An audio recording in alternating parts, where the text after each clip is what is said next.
Hello and welcome to Cube and Beyond.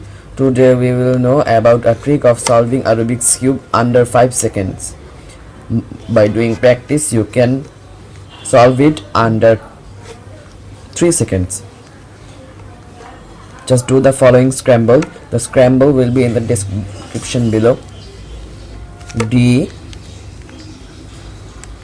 L2 B2 L2 R2 F2 again R2 then U2 then R2 D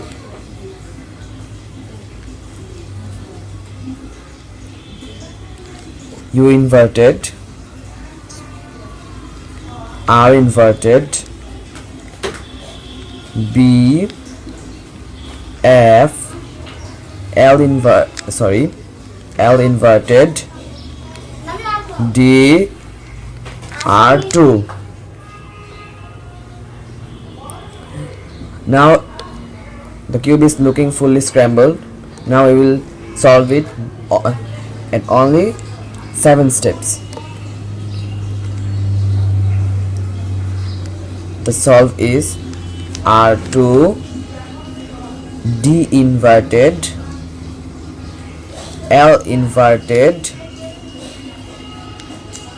F inverted B inverted R inverted and then U inverted.